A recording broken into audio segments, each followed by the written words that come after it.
I don't think that everything I will say today may make sense to you immediately. Sometimes you may need to take notes so that you can move forward with it, maybe study on your own or use the notes to take action. So that's why you have a pen and a journal. I want you to come with water and juice so that you're comfortable. The sunglasses, that one we'll look at it, or we will work with it during the course of our session today. Thank you, Fidelia, again for the invitation and for the introduction. I feel blessed to be here. Can everybody see my screen? Just checking. Everybody can see my screen. What you should be seeing is healing from soul wounds. Fidelia, can you give me a thumbs up if you can see my screen? I can. Okay, great, fantastic. So welcome once again. The flyer that you guys saw said mental health, self-care is the best way. It was a quote from Dalai Lama, and it says, self-care is the best way to take your power back. And that's what we're going to be doing today. Let us be intentional about listening. I want us to set our intentions, and for 40 or 45 minutes that we're going to be together, I want you to take out the best that you can pull out from this session, suck out all the juice. I'm here for you right now. In your journal, you can make notes for questions and any comments afterwards that you'd like me to address, but I'm here for you for at least the next 40 to 45 minutes. Take advantage of it. So I want us to start by doing a brief exercise to center ourselves and to basically calm and pull back all our thoughts and drive away any distractions. So if I may lead you all in a brief 1 to 2 minute meditation exercise. It is not anything woo-woo, it's not scary, it's not new age things. It's just to bring us back to where we are. And you you put away anything that doesn't serve you, any distracting thoughts, anything that may be hindering you from concentrating and focusing on our session today. So let us close our eyes. Everybody please be on mute. Close your eyes. Focus on the sound of my voice, please, and use the ability to breathe to your advantage. Breathing is one of the things that we can do both voluntarily and involuntarily. So as you're speaking, you're unknowingly breathing. However, you can also control your breathing by going in and out, breathing gradually. It is helping to calm your nerves.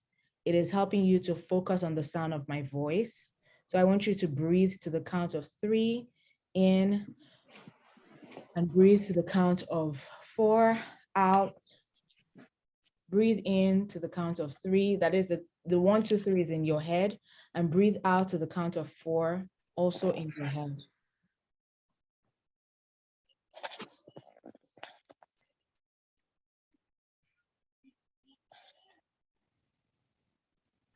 You're here for a purpose.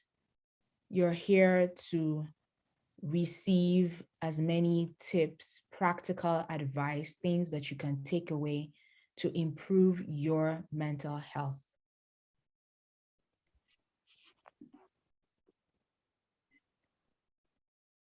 You're here to receive healing or to begin your journey of healing. I want you to put away every perception you may have had about this meeting till now, and consciously or intentionally open up your mind, ready to receive, knowing that you have the power. You have the power to absorb what will serve you, and you have the power to reject what doesn't serve you.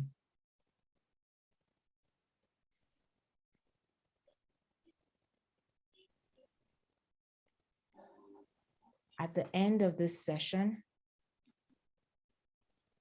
you are determined to take one thing away, one thing that you will start doing that will improve your peace of mind, that will improve your mental health, that will improve your relationships with others. and so shall it be. Feel free to open your eyes if you're ready now. Let's go. This is just a quick introduction. Fidelia has read my profile, but I'd love to start by saying that I am a human of God, first and foremost. I believe very strongly in my identity as a child of God, and I am sourced from his essence. I am a visionary and a volunteer, meaning that I have an idea of the future that has been promised to me, and I am ready and willing to work towards it. Sometimes it means that I work on my own projects. Other times I volunteer and put my hands to work on other people's projects. I am a qualified and certified emotional health and wellness coach. My day job on a 9-to-5 basis is marketing communications. And as she read out, I have worked with a number of brands, agencies, and clients over the past 12 to 13 years. I'm a wife and a mom. I have a beautiful 13-year-old daughter and an amazing 5-year-old son. A lot of people call me a super friend, someone that they can trust, someone that they can speak to without fear of judgment. I think that's one of the key reasons why I also do well as a coach. You can find more about me on thefumiayowale.com. Thank you so much for listening. Today, we're going to speak about the soul.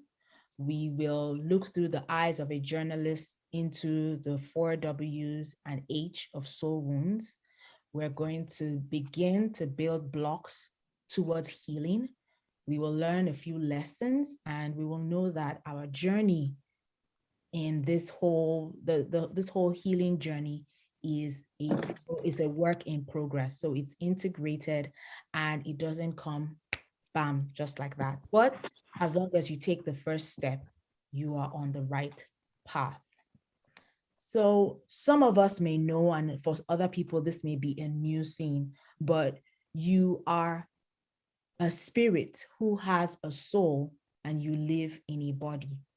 So what you can see from me or about me, my eyebrows, my hair, that's not really me. My skin, this body that I am living in is not me.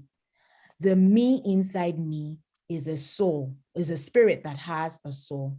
And your soul is an ageless entity.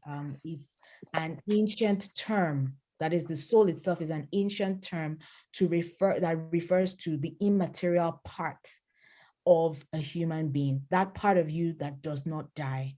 It is made up of the English word soul. And then I know you can read the slides, but I'm trying to explain to you that it is spoken about in different parts of the world and in different languages. In the Bible or in Hebrew, it's known as nephesh. In Greek, it's known as psyche. And that's where we get words like psychological, that's where we get the word psychology, psychiatrist, right? And that word, when we see it when people are referring to it, we say your heart or your mind. Interchangeably, it's been used like that. Biblically speaking, God dwells in your spirit. God connects to your spirit. Your soul is where yourself, how we can describe the real you. That's where your self dwells in your soul. And then senses such as what you can feel, smell, touch, those are all bodily attributes. I want us to consider that from the point where you were conceived in your mother's womb, you have had a soul. So this means that God was intentional about you when your mother and your father came together, whether it was an accident, whether it was a violent thing, whether it was planned, whether it was a mistake, all those labels and terms that people give to it, it is not right in the eyes of God. Rather, he was intentional about your coming onto this earth. Okay, so I want us to have that foundation. That's why I'm speaking about it. We're going to talk about the different categories, or not categories, components and elements of your soul. Some people may know this, but as I said, even if it's a refresher, I just want you to come away with the understanding that what we see on the physical, it's not the real you.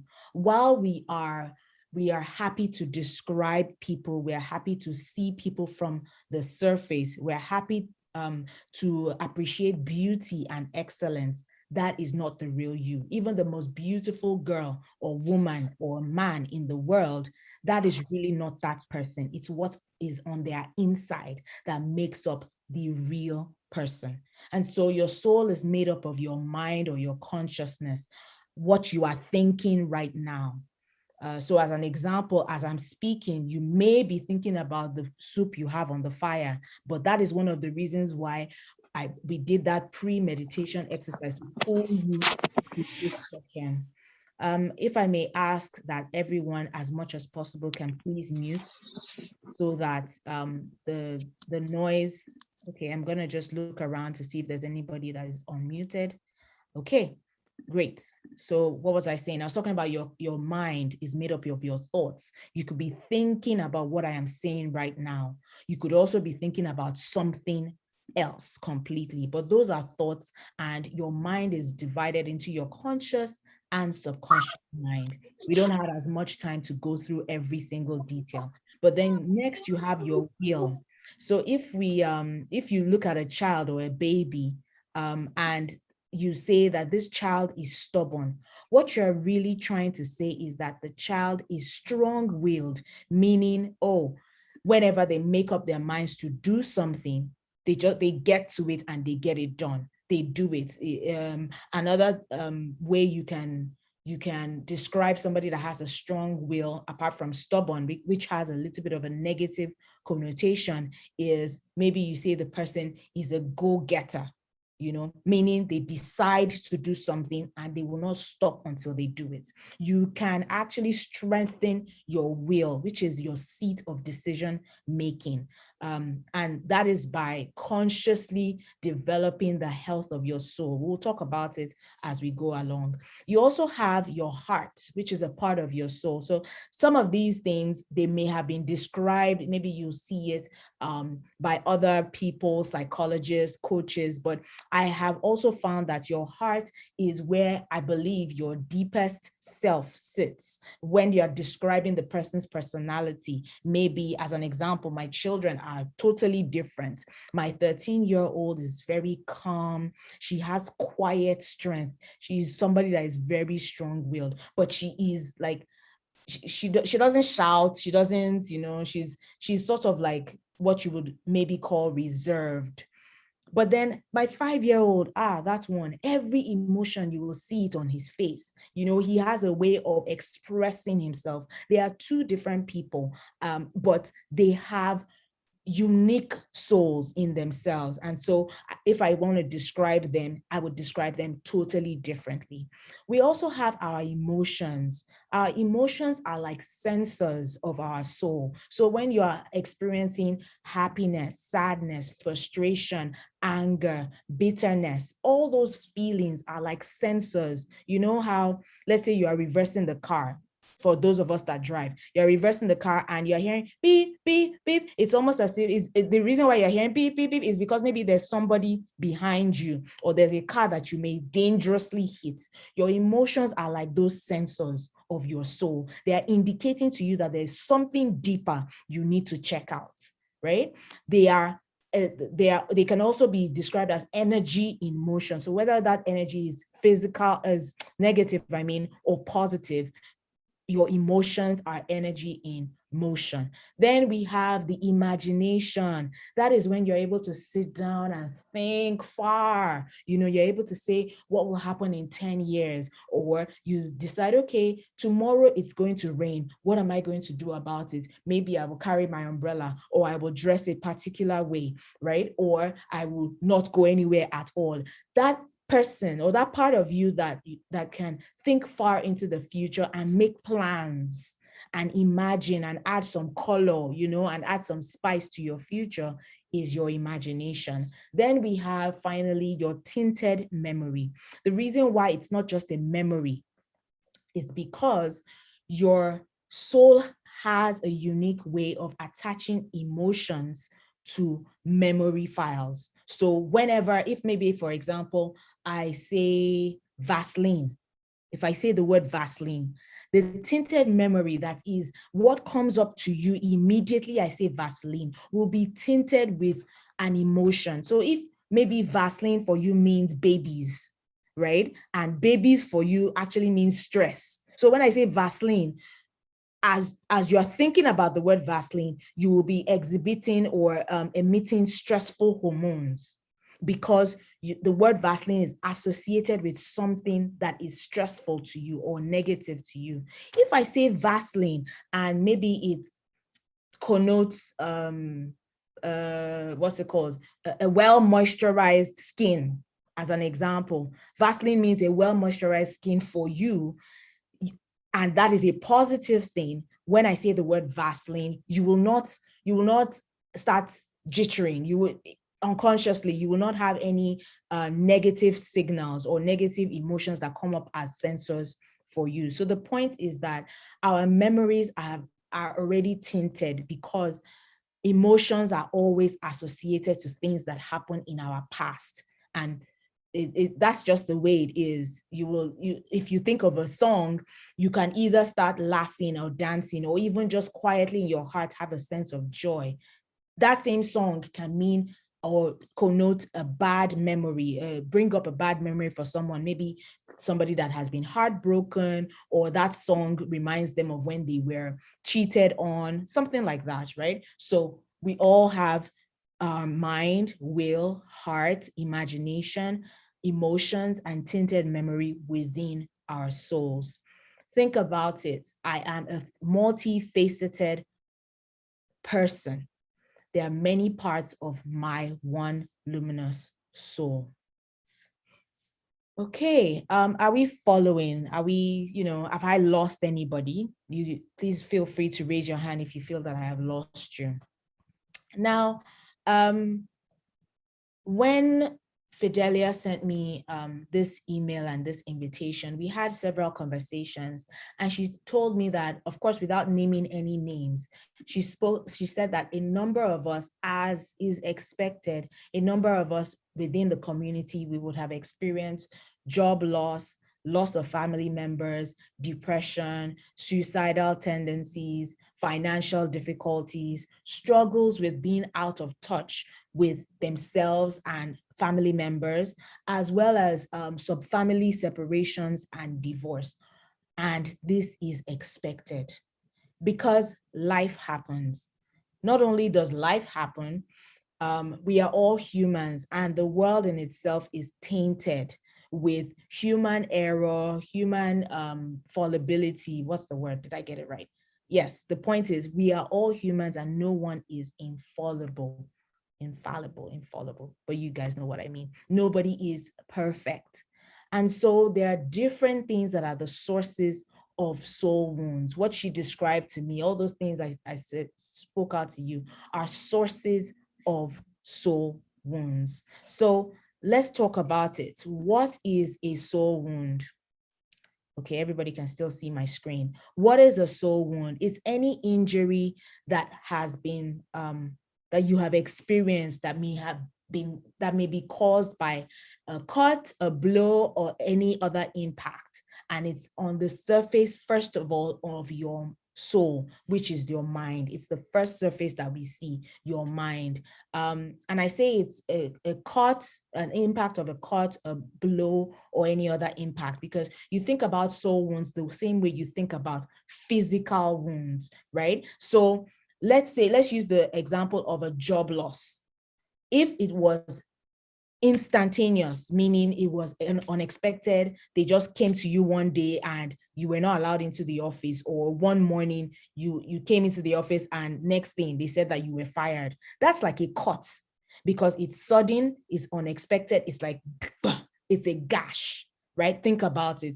If maybe you lost a family member that was sick for a while, that is like an aberration on the surface of your mind. It is gradual. It's something that, over time, the person, you knew that the person was sick. It may have been possible that you knew that the person was going to die, right? And so it's like an aberration. It's something that affects the surface, first of all, of your soul, and then goes deeper, your mind, your will, your emotions. So just to give you a brief description of what a soul wound is.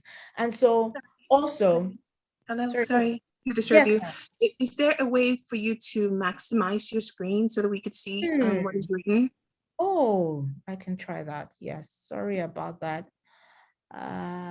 Let's see, what do we do? Hold on, guys. Thank you for saying this. I actually thought it was very clear, so but let's see what we can do about it.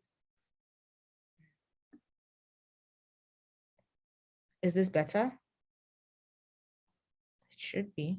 Is it? Yes, I think for me, yeah. Yeah, okay. Okay, great. So I was speaking about, yes, I was going to move on to, thank you. I was going to move on to the when of soul wounds. Whenever you experience a soul wound, the timing is very important. It affects your level of vulnerability. And when I say vulnerability, I mean the ability of that event to affect you so strongly. When you are either a child or preteen or teenager or young adult, I believe that those are the highest stages of vulnerability. So if maybe as a child, let's say between the ages of 5 to preteen years, which is 12 to 13, and then if you're a teenager or you're maybe like early adulthood in your 20s, the degree to which that soul wound will be deep, the degree to which the wound will be as intense is the highest, because one, you are still dependent on a lot of people in your life. Two, your brain, scientifically speaking, is not as developed as a fully grown adult who is able to make decisions and who has a stronger will than you. You're also not as able to process things so either quickly or comfortably as an adult would be. So this is just an extra tip to parents, those of us in the house that are parents, that we need to be very careful about the things that we do or expose our children to, because at the stage between 5 and say 2021, their vulnerability is the highest, for real. It doesn't mean that if something happens to you as a fully grown adult, it will not affect you. That's not true, because all the things that I listed here, job loss, family members, depression, societal tendencies, all those things, they affect people as adults, and it can be very bad for sure. But in most cases, you have your highest level of vulnerability within your childhood, teenage, and young adult days. And then location matters. So when I say location, I mean how close is it to you physically, and then also in terms of the proximity of the person to you, how close they are to you. So maybe if the offender or the person that has hurt you, you have experienced a soul wound, or let's say if it was the loss of a loved one, let's say if the person was within your nuclear family, God forbid, but if you lost a mother or a father or a child or a sibling, it will affect you even more than if maybe you hear Prince Philip has died, right? As an example. So it does, I mean, the proximity of the person physically and even emotionally always affects the degree to which you are wounded. I also spoke about if the person, the level of regard, the level of regard that you have placed upon the person that may be an offender. As an example, if maybe a child is raped, even if the child was not raped by a close sibling or relation, but if there was a close sibling or relation that could have been there to defend that child, but doesn't, then that person becomes an offender in the subconscious mind of the victim, right? So on different levels, a person can be an offender if they were just a bystander. If they were involved and they did not do anything, they can be an offender, even if they did not directly act or make an impact on the person that was a victim. And then lastly, we've spoken about it with the various examples of things that you have experienced, but the how of soul wounds, I categorize it on three levels: life, self-inflicted, and third party. So life are the things that you really cannot control, things that just happen that, we sometimes we regard it as acts of God. It's something that we say in Nigeria. But the point is, life or sources of soul wounds that are categorized under life include things like death or loss of a loved one, sickness that you had no hand in, if you needed to move, maybe a new territory. So a lot of us moved from Nigeria here to Canada. And it was just like a completely different environment. The culture is different, the weather is different, the people are different, the food is different. Everything is so brand new. And we find that it also has an impact, or it can create a soul wound on you. Then we have self-inflicted wounds. And truth be told, you can wound yourself, because if maybe, as an example, you made a promise to yourself consciously or unconsciously in a time of distress. As an example, I don't think relationships are for me. I don't think I can ever marry. Or men are dogs. I can never be interested in them. Or I must be married by 35. I'm just using these as examples. Things that we say to ourselves, whether out loud or just in our head, those are promises we make to ourselves. And sometimes if you break the promise to yourself, your soul, which is an ageless entity, knows. If maybe you decided that, oh, I must be married by 35. What am I doing if I don't have a child at so and so time? It looks as though, and it doesn't happen, it looks as though to your soul, you promised, but you broke your promise. And it does have an impact on your soul. You can even start to lose trust in yourself. So if, for example, I say that every 4 a.m., I will, without a doubt, and enjoy time in God's presence, or every 5 a.m. I will stand up and I will go jogging, and I make that promise to myself, but consistently I'm breaking those promises, I start to lose trust in myself, and that erodes the health of my soul, for real. Other things, like if maybe you were supposed to apply for a scholarship and you missed the deadline, and you've been doing it over and over again, that can impact on the amount of trust that you put in yourself. And for sure, that is a source of a soul wound. So other things like, bad choices, mistakes, and so on. And then we have the inner critic, that loud voice in your head that is just saying, you're not worth it, or, you can never amount to anything, or you're ugly, who even likes you? All sorts of harsh ways that we speak to ourselves. It's so important for us to tame that inner critic and practice what I call self-compassion, meaning you're speaking to yourself in a kind way, the kind of giving yourself the kind of consideration that you would a close friend. So if, as an example, Fidelia comes to me now and says, for me, I'm so ugly, I'm tired, what kind of nonsense is this? I can never do anything right. She's talking about herself. I, as a friend, will hold her close. I will, engage her. I will be sympathetic. I will give her a hug, and I'll say, no, that's not true. You're beautiful. You're made by God. You are worth it. You are enough. I will say those things to her. See, I gave her consideration because she's my dear friend.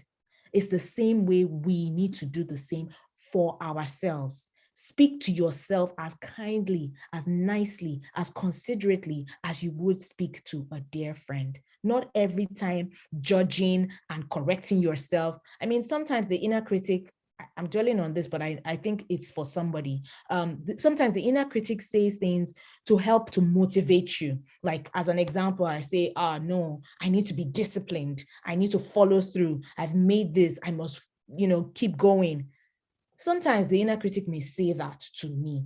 But when it starts to veer off motivating me, but rather is now judging me, that's when you must silence that inner critic and speak to yourself with kindness and compassion. It's extremely important. And then lastly, and this one is the most common, third party, the how or the source of a soul wound can come from a third party. So it includes rape, abuse, offense, infidelity, someone cheated on you, someone betrayed you, someone rejected you. Sometimes, all these things come from a third party, and it's so important for us to be aware and know where did this soul wound come from, because it also, the way we treat it is also important depending on the source. Okay, we're all good and we're all following. Yeah, great. Now, so just to build on what I just said, knowing the source of a soul wound will help you dissect and treat. And it is so important for you to get on the journey, if you have experienced any of these things that we've discussed, for you to get on the journey of healing as fast as you can, because the deeper the wound and the more the level of pain that you're experiencing, the more you will feel the need for external validation. When you are free or you are healed of a soul wound, your confidence in yourself and in who you are and in whose you are tends to rise. You're less judgmental of other people, and you're less dependent on what other people think of you. That is why it's so important for you to get on this journey of healing, so that you can be independent. Only depending on what God says about you. Okay, so there are a few building blocks for healing. Let's go. The number one thing I would say is identity. So, guys, think about it.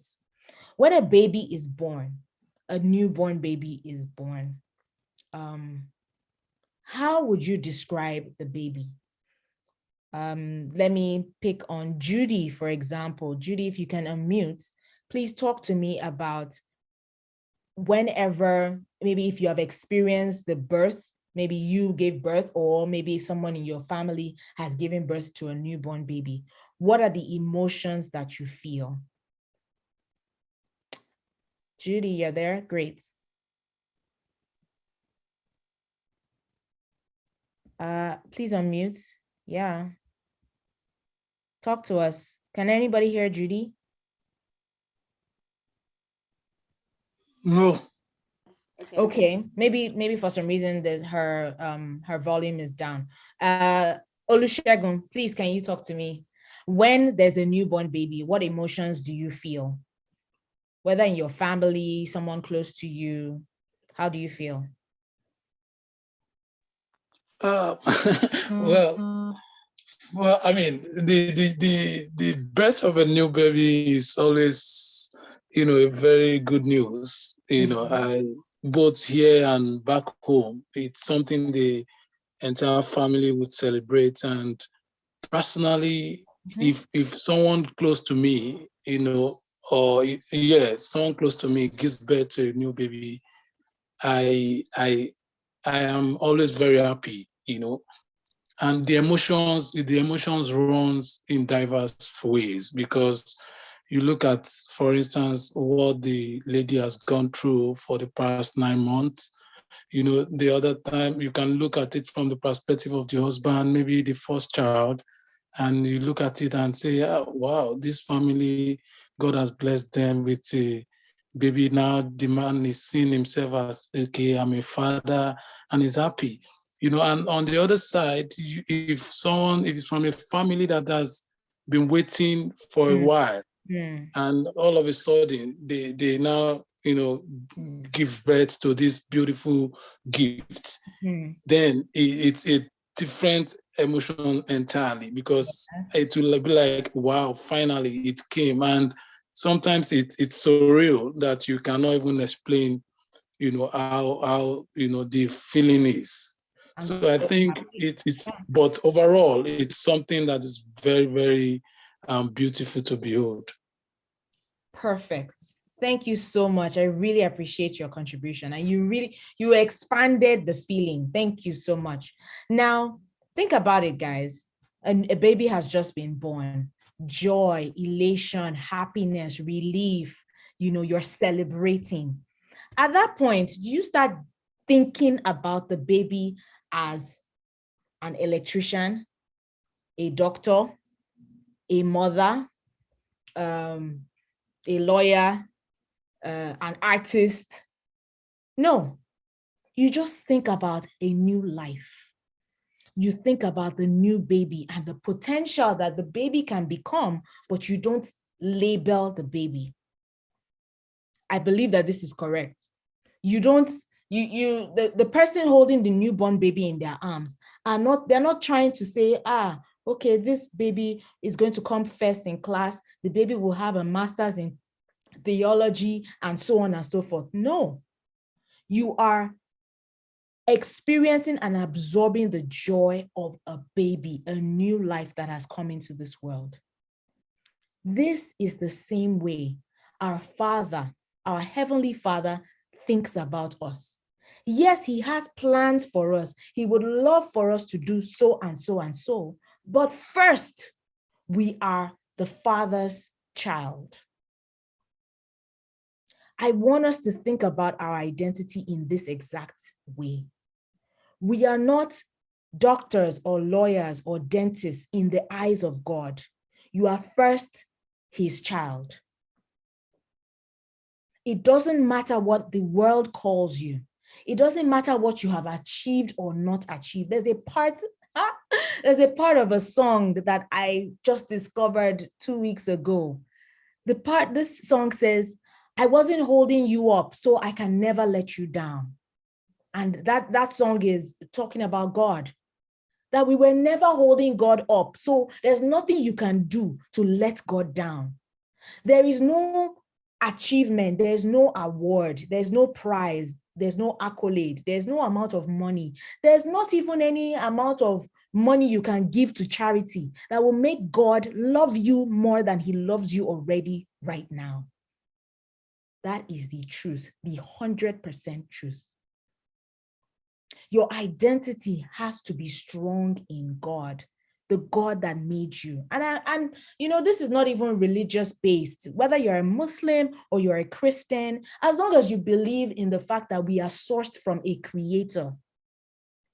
You are sourced from a heavenly being, right? The essence of who you are must stand firm and strong. This identity must be strong so that you are now not swayed by what other people say. When people are reading your profile, you are not like, hey, your head is swelling. When other people say that you are not that much, then your head will decrease back to another size. No.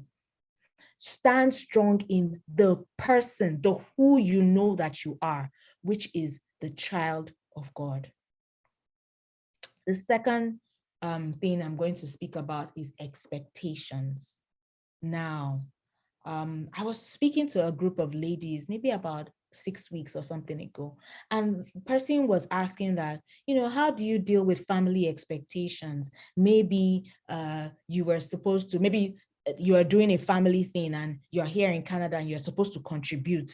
And people expect that, because you're in Canada, you are making money in dollars, so your contributions will be higher. Or as another example, if you were a lady, they expect that at so time you will give birth. Or because you're a wife, they expect that anybody can just come to your house. You will host them on a Saturday morning to breakfast. Or after church, you expect so many people in your house and you will be a hostess. All those are expectations. Or as a man, they think that you will do this and the other in the house, or you are the head of the family, so you must do that and the other. Those are all societal expectations, and that's all they are. They do not have to be your truth. They do not have to be your reality. You need to free yourself from the expectations of people outside of you, because nobody really knows your true story. Nobody really knows what you are going through. If you've experienced job loss, as an example, the people in Nigeria, they don't know how it is that you're struggling to pay bills. If maybe you've experienced financial difficulties, same example, or as an example, maybe you and your wife, you're going through a tough time right now, and maybe you're on the verge of separation. regardless of the expectations of the outside world. You have to do what works for you. Sorry guys, please give me a minute, a second actually. I need to plug my battery in. It says low power. Sorry, let's just hold on for 1 second.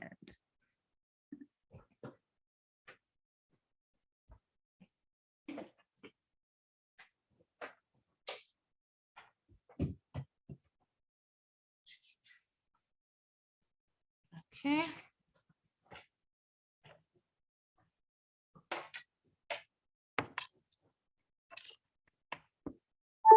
All right. Sorry about that, guys. So we're speaking about expectations. Other people's expectations of you, they're not your reality. Don't make it your reality, because nobody knows how the shoe is pinching you at this point in time. Next, forgiveness. Forgiveness comes in 2 dimensions. Forgiving yourself for any way that you have, or that any way you feel you have contributed to your soul wound, or contributed to what you're going through right now. Remember when we're talking about the how, the who, and so on of soul wounds, the offender can be yourself. It is possible that maybe you broke a promise to yourself, or you made a bad choice, or maybe you did something and you feel that that's the reason why somebody else rejected you. It's so important for you to give yourself the benefit of a doubt, to forgive yourself. Sometimes when you do a self-discovery, you go back in time, and maybe with the help of a professional or a coach, you are able to dig into memories of your past. You find that maybe you made a mistake when you were younger, or you experienced some form of abuse that you have now internalized and has become a source of shame to you. You must give yourself the gift of forgiveness. The other side of forgiveness is gradually you must be able to give the other person, the offender, that gift of forgiveness also, regardless of whether or not the person is in your close proximity, that is close to you and you can pick up the phone or you can speak to them face to face. Even if that person has passed away, you can still forgive that person, because you are letting go of the pain in your heart that you've absorbed as a result of that person's actions. It is so important for you when you're getting on this journey to soul healing. Now, let us go to the lessons. How are we doing for time? I can't see the time from here. Okay. Okay, we'll wrap up very soon. I can see that we're at 1:56. We'll wrap up soon enough, and then we can take questions.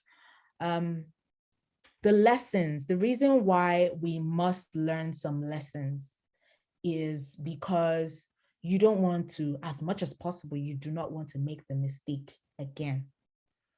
So whatever it is that you have experienced, whether it is the loss of a loved one or a job, or if because of these things you are experiencing depression, you may even be thinking about, oh, how important is my life?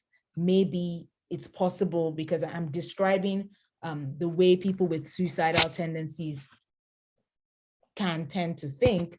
They say to themselves, if I'm not here, other people will be better off. Or what is the reason? Why do I need to go on, or to continue in the world? I mean, whatever those thoughts are, you need to describe the events, the thing that affected you so badly. Describe it to the last detail.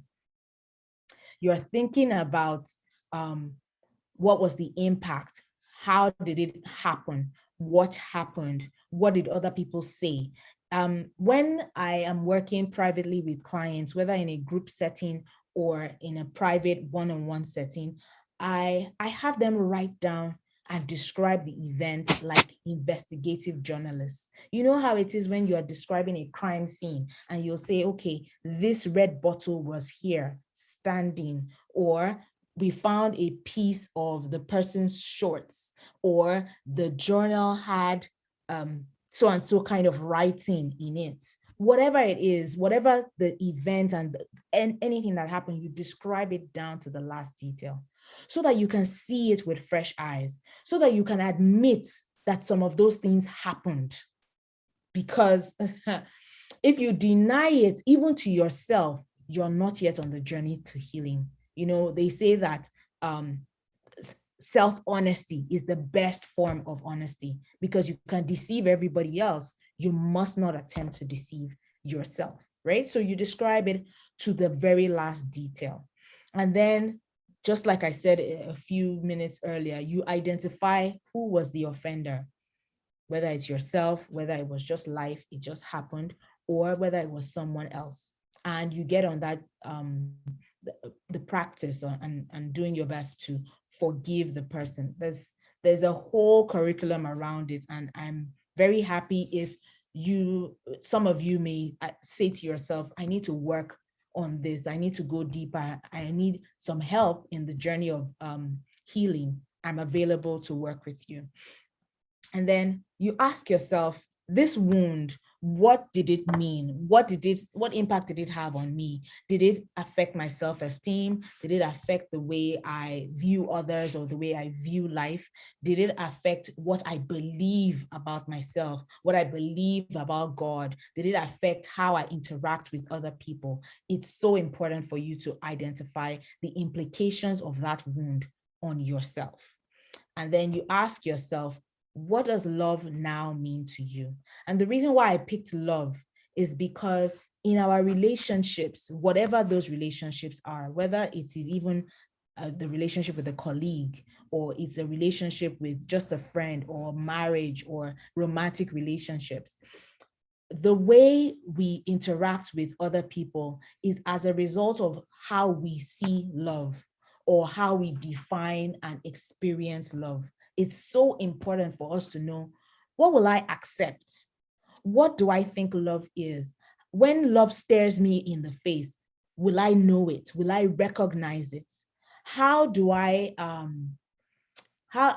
process when somebody is showing me love, or expressing themselves to me? It's so important for us to identify and know. And we will also say to ourselves, this one, if I see it, is not love.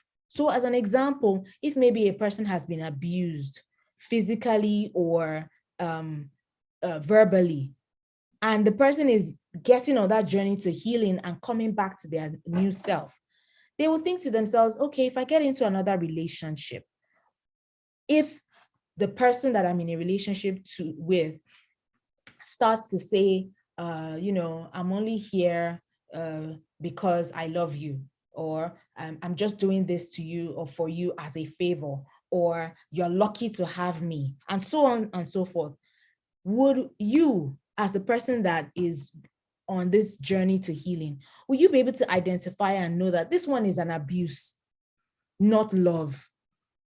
Are you able to say to yourself, this is what love is, and this is what love means to me, and this is what it is not? This is not what I will, sorry. This is not what I will accept. This one does not serve me and does not serve my growth or my healing. It's so important for you to define what love now means to you. And then when you have defined it, you'll be able to set boundaries for yourself. You'll know what you can accept, even from yourself and from the relationships that you are involved in. And so it is your responsibility. Self-care is your responsibility. The flyer said self-care is how you take your power back. And that's just the truth. Self-care is your responsibility. And I don't mean self-care in the popular, trendy way we now talk about it. So maybe giving yourself a facial or a bubble bath, or going to the spa and getting a massage. Yeah, those are parts of self-care, but that's not all self-care means. Self-care means doing what works for you. So as an example, if maybe I notice that my kids always like to play at a certain time, but that certain time is when my energy has dipped, it is my responsibility to say, hey guys, we will do this another time. Or can we set another time that is like a compromise between when your energy is high and the other person's energy is high too. We don't necessarily need to bend over backwards to accommodate other people, even our loved ones. It is our responsibility to care for ourselves because no one else will. It's how it's the allowance that you give to others that they will be able to treat you. So even within your family, do what works for you as a person. Reach compromises, have discussions, take responsibility for your self-care. Lastly, healing is multi-layered. It is a work in progress. It's important for you to know that you're not going to be wounded one day and completely healed the next day. It's extremely impossible, actually, for you to snap just like that. It is a step at a time, but as long as you're going in the right direction, know that healing is possible. You must be able to recognize your triggers. So when I say triggers, I mean things that happen and, things that happen and they bring you back to the old self, or they uncover a part of you that increases your pain level, or they make you think about the memory, they expose that tinted memory that is negative. Recognize things that trigger you. All this is a part of your self-discovery and observation. It's so important for you to be aware of what makes you tick, what makes you happy, what gives you peace of mind, what annoys or agitates you, even on this journey that you're making to healing. And then I must emphasize the power of introspection and journaling. You will not know so much about yourself. You will not even know or recognize your trigger if you have not been thinking about yourself. That may sound or seem selfish, but you must be able to observe different parts of you. How do I behave when I'm with my in-laws? How do I behave when I'm alone? How do I behave when I'm with my children? I was on a call and for some reason we were talking about communication yesterday. We're speaking about communication, about being assertive, about being aggressive, and so on. And somebody said, I find that when I'm with my children, when I'm at home, I'm consistently aggressive. I'm shouting on them. My voice is raised. I feel tense. I always want to correct them. But when I am out, when I'm with church members or people in my local assembly, or when I am at work, I am assertive. I am calm. I'm able to speak my mind and express myself, but without being aggressive. And this person that asked that question, it only comes as a result of introspection and journaling, because she has observed herself. And so she's able to ask for help, right? In fact, the answer that the teacher or the facilitator gave was that, which blew my mind, was that it was because when you are out, you elevate your brand. There's a certain way you want to be seen and addressed. But when you're at home, you let your guard down, because when you're at home, you can decide they are going to wear one torn pair of shorts and singlets. But when you are out, you bring out your sleigh, right? Because you don't want people to look at you anyhow. There's a difference between being comfortable at home and being extra uninterested in your appearance. It's so important for us to be able to observe ourselves, really study yourself. It's almost like you're taking a PhD in the person called you. You must be the best student of yourself, and that will help you identify your triggers, know when you're making progress with regards to your healing, and so on. And then as a result of, there's the activity of journaling, putting your thoughts to paper, observing the ways that you have reacted in the past, going back to see how far you have come. Because if you're consistently journaling, you can go back in your journal 1 month, 2 months, 1 year before and say, oh, this kind of thing happened to me. How did I react? And right now, when this same issue came up, how did I respond? Journaling helps you see your growth and identify things that you may be able to course correct along the way. I always also say that journaling is the best way to air your mind, because it's in your journal. You're not saying it out loud to anybody else, but you're airing your mind. It's really, really safe, and it's good for you. And then once you practice this habit of journaling, you're able to make decisions, sound decisions, and follow through. You're able to take calculated risks, and you can move forward. So there's something called the replacement method. Because everything is, I know I'm speaking a lot and I'm saying a lot. You may have questions along the way. Please note them down, and I'll be willing to answer it when we're done. But I was talking about the replacement method, which is based on the fact that nothing exists in and of itself. There's always something always happens in context. So as an example, if my husband walks into the room now and he says something and I just start to shout, it most likely is not what he said that made me shout. In context, it may be how he said it, how I felt before he walked into the room, what I was going through or thinking before this, what conversations we may have had before this time, whether or not we even did have any conversations. Everything we do is within a context. And so this is the same way that our thoughts, what we think, are within a context of our experiences, a context of our environment, a context of what we have been reading, listening, and watching. Please hear me and hear this well. Our thoughts are in a context of our experiences, what we have been exposed to, whether it's by reading, listening, or watching. We have to be very careful about what we let into our minds, right? And so the replacement method is, you are thinking, you've been observing. Remember, you're going through all these steps and you're getting better at observing yourself. And so you say to yourself, I have been thinking thoughts that seem to give me nightmares. As an example, give me nightmares. And so I find that I'm waking up in the morning, I don't feel like I've slept, or I wake up with bad dreams. You can replace your thoughts.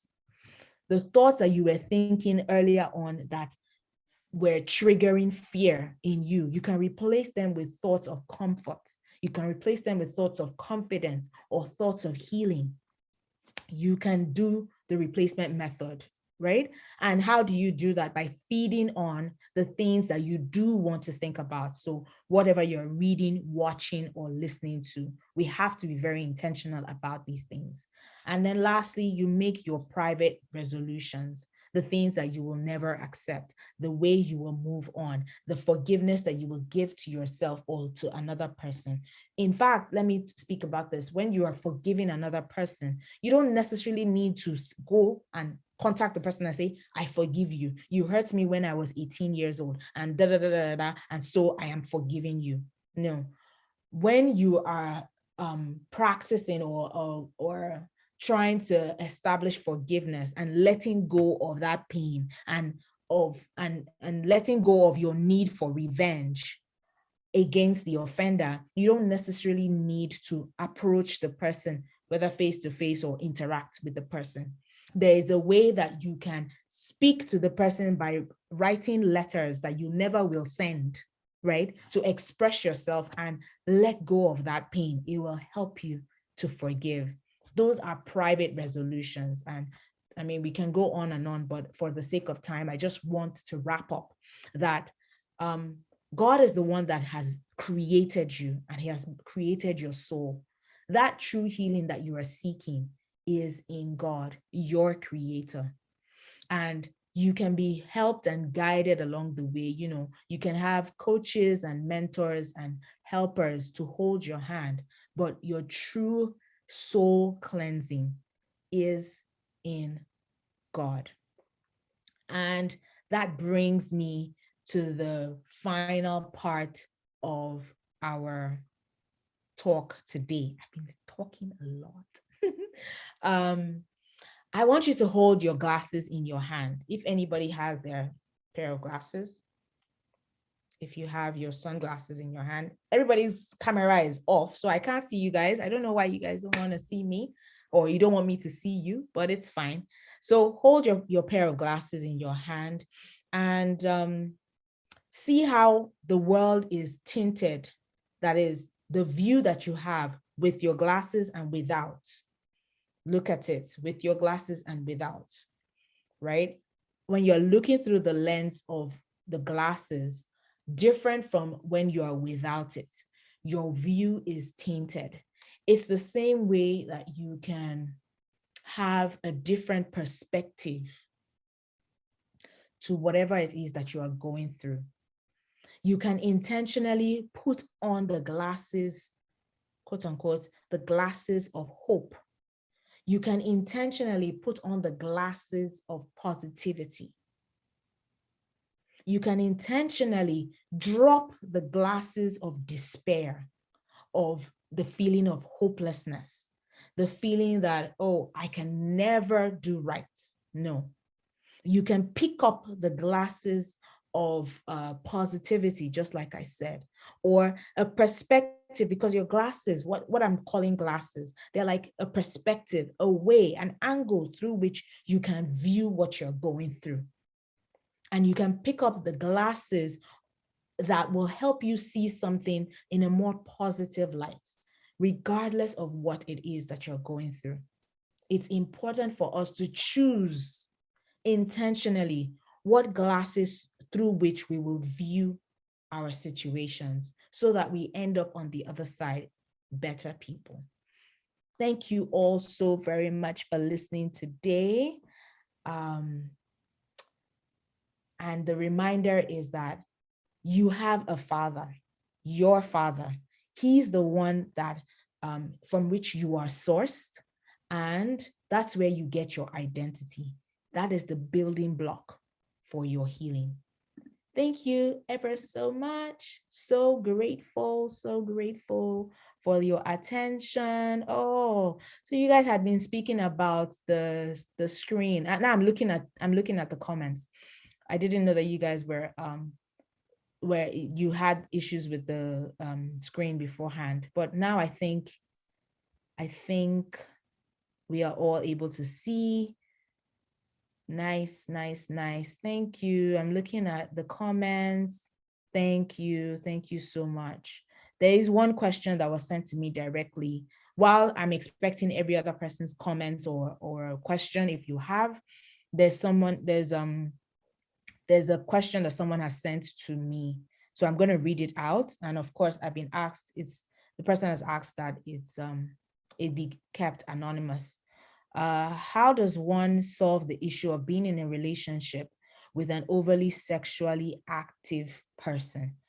The man wanting to have intimacy, not necessarily sex, all the time, even when the woman is ill or troubled.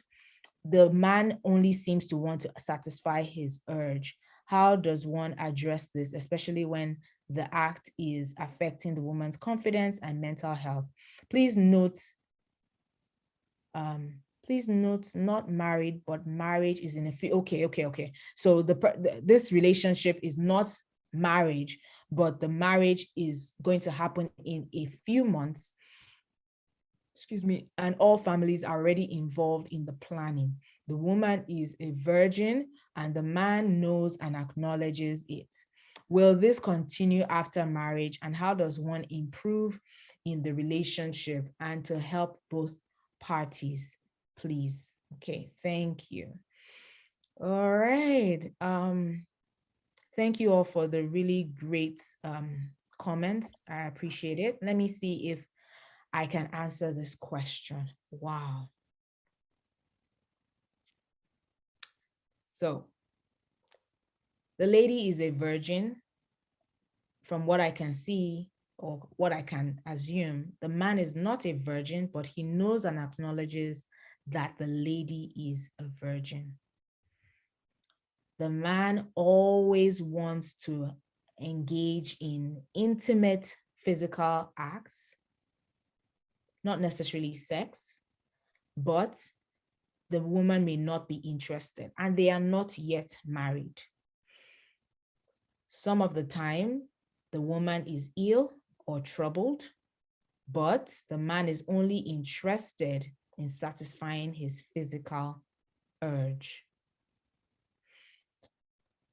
Will this continue after marriage? And how does one improve in the relationship to help both parties, to help the parties of both, to help the mental health of both parties?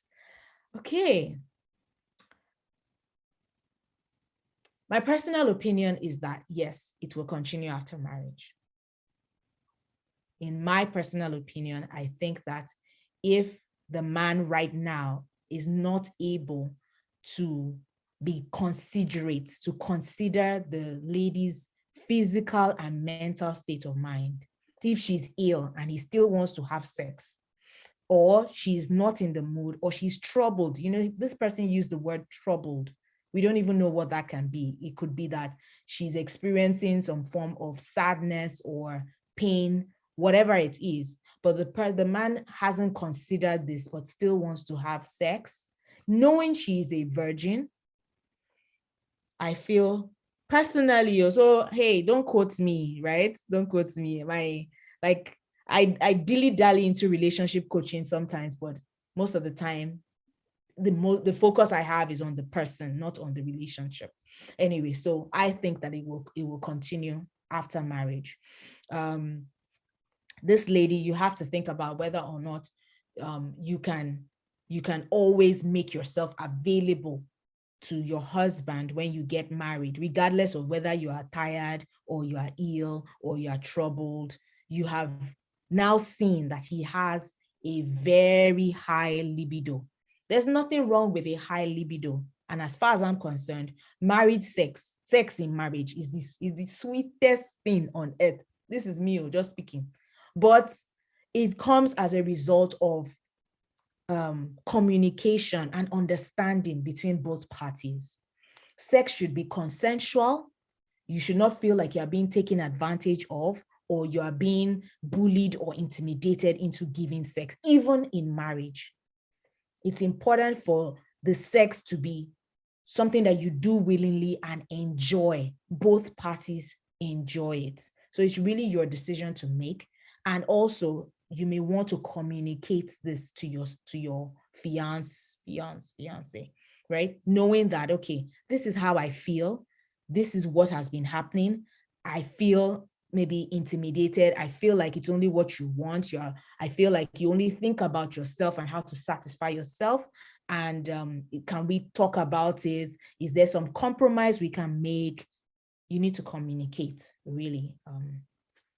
That would be my not so simple answer to that question. Does anybody else have any questions? Or if you want to speak out, feel free. You can raise your hand and speak out and ask the question, or you can type it to me directly. Yes, you're welcome. You can type it to me directly or type it for everyone to see.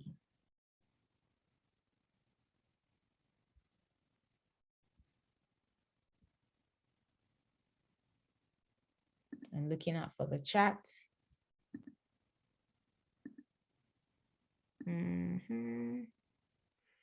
Okay. I think that's all. Nobody else has anything to say. Thank you so much. I appreciate the opportunity to speak to you guys, to speak into your lives today. I hope you were able to take one or two things out of it. And I would love to know, you can say it out in the chat, if there is one thing that you would take away to act on, which is very important. That is that's the intention, that you would have picked up one thing that you will do for yourself to help and improve your mental health. Feel free to share in the chat. Thank you very much for the positive comments. I will hand over now to Fidelia. All right. Thank you very much for me. Honestly, this has been a mind-blowing session. I don't know about others, but for me, It has been amazing. Like, I'm looking for a part 2. And if you guys are with me, just type yes. Because if we get a lot of yeses, we may want to go back to the table and speak with Fumi on it, because I honestly feel like we need a part 2 to this. I honestly feel that way. Like, Black people, we don't like to talk about mental health, and unfortunately it affects us too. We don't like to open up. That's one of the big challenges that we have. And I think until we get to that point, or at least until we're vulnerable enough to be able to do some of these things that you have said, like really observe ourselves, like really picture, because when you were talking about the lady that said she's one way with her family and one way outside, I was like, oh my God, was it me? Is she talking about me? Was I in that session? And it's the truth. Until we really take time to really understand these things, look at the trigger, look at some of the reasons why we act the way we act, we won't do better for ourselves. And so I really want to thank you for this session. And honestly, for me, we have to do a part 2. We have to do a part 2.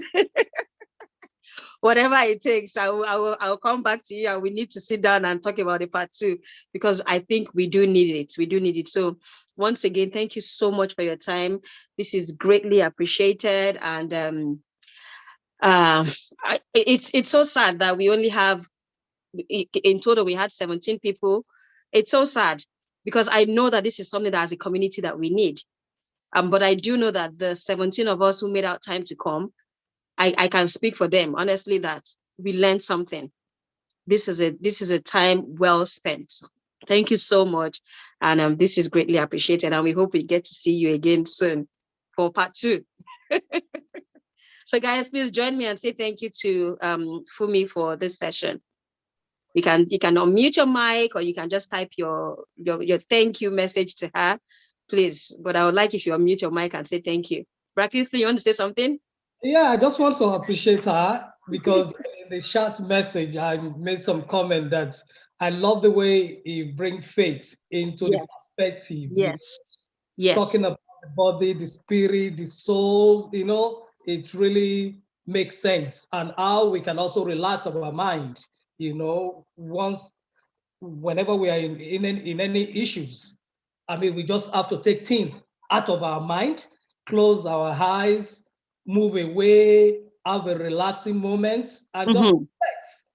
And before you know it, I mean, we are helping the soul as well. Yes. Body, and it will also affect our mental thinking, so that, I mean, and whenever we are stressed, I mean, there's so many things we can do, a couple of things that we can do, which we have learned from our session today. So I really want to appreciate you, Fumi, for your time. So God bless you, and God will continue to increase you in knowledge and wisdom. Thank you. Amen. Thank you. And just to add to what Brad Kingsley has said, if you feel like you need a personal session with Fumi, please reach out to myself or any of the Naira executives. We will share her contact information with you. We'll be very, very happy to do that. So reach out to us and we'll make that available to you. All right. I just wanted to say thank you so much, Fumi, for coming. I did enjoy the whole session. It's Gloria. Thank you for coming. I enjoyed every bit of what you said. And yes, we all need this. And like Fidelia had said, we probably need a part 2. So get ready for that, okay? Yeah. And thank you, Gloria, for hookup. You guys, we also need to thank Gloria. Thank God she reminded me. I'm sorry, I almost forgot that. We also need to thank Gloria. Gloria connected us with Fumi. Thank you so much. She really, you did not lie when you said that she is the right person to, meet the right person to bring on board for this session. Thank you very much for that connection, Gloria. Thank you too. All right. And I believe this wraps up today's session. Thank you to everyone who made our time to come. We will definitely connect with Fumi and we will set up another session for this. We will communicate that on the platform, so be on the lookout. We would also be sending out emails so that people can put this in their calendars, and that way we are on time. So thank you, everyone, and do have a lovely weekend. Before we close, I just want to ask a quick question. I noticed that this session has been recorded. Yes. Is there a way we can share it on Nairo platform and also make more emphasis? Because I know on that group we are over 200. Yes. And it's surprising that many of our community are not taking opportunity, they are not taking advantage of what we are doing. And I believe they all need this thing.